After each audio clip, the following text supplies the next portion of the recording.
So let me go to Dave Keating in Brussels. Dave, listening to the news, often what you get privately is more than we see publicly. I know from my time too in Brussels. What are you hearing tonight on the news emerging that we're going to have a new chancellor in the form of Friedrich Merz?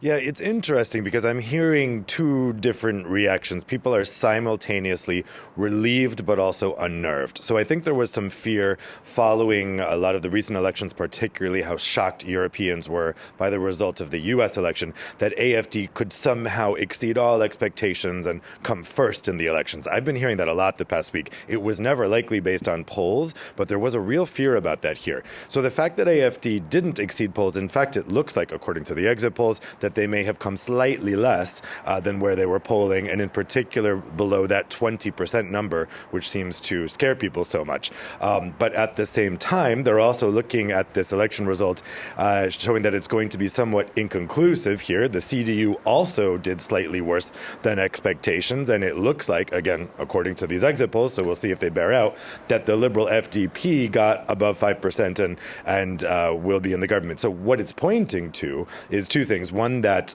Merz will probably have to work with a three-party coalition rather than the more stable two-party coalition that he wanted, and that this government formation could take quite a long time.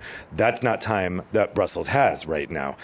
So there is concern about the lack of stability in this result. But of course, we'll see. This is just the exit polls now, and we'll see if that bears out.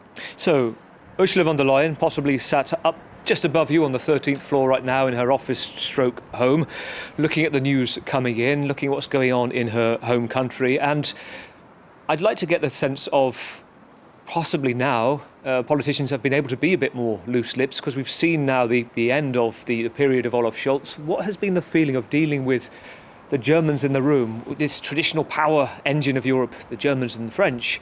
It's been very different of late. Yes, I mean, there is a widespread feeling here in Brussels that Germany has been absent on the European stage during the term of Olaf Scholz. There was constant confusion about German positions when it came to voting on EU issues because of that three-party coalition, the traffic light coalition that they had. We're getting constant changes, that they were blocking legislation at the last minute. But more importantly, at the European Council, the body of 27 national leaders, Olaf Scholz was just not leading. He was really taking a back seat. He sometimes almost felt invisible. So I think in Brussels, actually, they are glad to see the back of Olaf Scholz, if I can say so.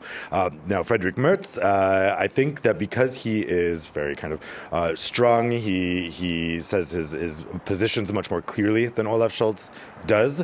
There is some hope that he could provide a stronger German leadership, which has been lacking on the European stage. At the same time, everyone knows that even though Friedrich Merz and Ursula von der Leyen are from the same party, they are not exactly best friends. Ursula von der Leyen came from Angela Merkel's cabinet from her time. Friedrich Merz, political adversary of Angela Merkel. So there's also some concern that the relationship between the European Commission president and the new German chancellor might not be so good.